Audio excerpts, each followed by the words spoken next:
ஆண்டவரும் இரட்சகருமான இயேசு கிறிஸ்துவின் நாமத்தினாலே உங்களுக்கு அன்பின் வாழ்த்துக்கள்.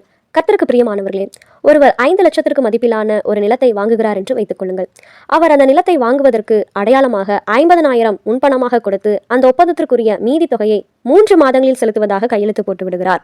அவர் கொடுத்த அந்த 10% தொகைதான் அந்த நிலத்தை வாங்குவதற்கான அச்சாரம், கேரண்டி. அப்படித்தான் ஆவியானவரும் நமக்கு அச்சாரமாய் இருக்கிறார்.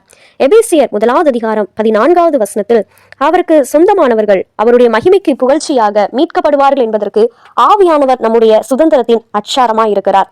ஆவியானவர் நம்முடைய சுதந்திரத்தின் அச்சாரமாய் இருக்கிறார் என்று வேதம் சொல்லுகிறது. நாம் எதை சுதந்திரிக்க போகிறோம் என்றால் நித்திய வாழ்வை சுதந்திரிக்க போகிறோம். பரலோக ராஜ்யத்தை சுதந்திரித்துக் கொள்ள போகிறோம். யோவான் சுவிசேஷம் 14 வசனங்களில் இயேசு கிறிஸ்து தன்னுடைய சீஷர்களுக்கு சொல்லுகிறார், என் பிதாவின் வீட்டில் அநேக வாசஸ்தலங்கள் உண்டு. அப்படி இல்லாதிருந்தால் நான் உங்களுக்கு சொல்லியிருப்பேன். ஒரு ஸ்தலத்தை உங்களுக்காக ஆயத்தம் பண்ண போகிறேன்.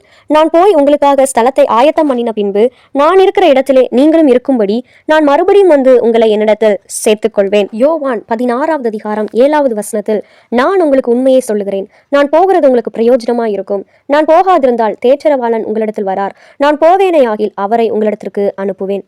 இயேசு கிறிஸ்து தன்னுடைய சீஷர்களிடத்தில் நான் பரத்திற்கு எடுத்துக்கொள்ளப்படுகிறேன், ஆகவே நான் போய் உங்களுக்காக தேற்றரவாளனை, சத்திய ஆவியானவரை, பரிசுத்த ஆவியானவரை உங்களிடத்திற்கு நான் அனுப்புகிறேன் என்று அவர் வாக்கு கொடுக்கிறார்.